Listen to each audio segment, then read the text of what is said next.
120 million kilograms of salt, we could be looking at a situation where we want to upscale it. The challenges here are like we have some pockets of land which are still in the hands of some squatters, which we are, of course, we are in the process of trying to negotiate with them, compensating. Our policy normally is to engage people, talk to them, compensate them, then we pay them, then we do the developments. The other factor will be coming like we are also boggled in some situations where some other government departments are demanding so much taxes, like water and resource management, or these people. They're demanding so much taxes that if you put it into our cost of production, it will make this salt more expensive. It will mean it will be more. It will not be able to meet the common man's are able to buy it. So some of the other people, they don't understand the problems that we're facing. And you see, salt production depends on weather.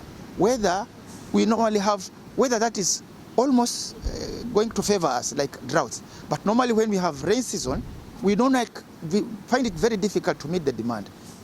Challenge of production, meeting the targets will be like, we wanted to fill the gap, the shortfall. Like we had another company which it was under lease on us. Then there was a court case. Took so many years, and we cannot produce there. Our machineries are there. New machinery which you had bought are now rotting there, so we cannot produce salt in that land. Then the other challenge is like when we are now in a climate change problem. We have problem with climate change when we don't produce in the event that the rains are very high.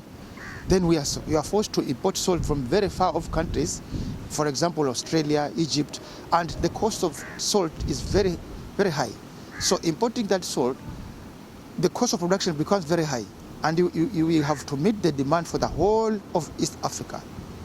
So those are the very big challenges that we have, because now whether sometimes on our side, when there's drought, we have no problem, but when there's rain, then we cannot have the capacity to produce enough for the demand in the market. For example, to bridge the gap, sometimes we need around over 60 or 80,000 metric tons. And the salt in the international market will be costing, say, in the tune of around 5,000 Kenya shilling per ton. So you could now do the little mathematics, and you find the cost of production will be very high. So this is a very big challenge to the company. And if we could be producing locally, then it would be much better. It will be a win-win situation, because we will be creating jobs for the local community. We need in the tune of around 1,500 to around 2,000 acres of land. That would bridge the gap so that we could produce enough comfortably to meet the demand locally and for export.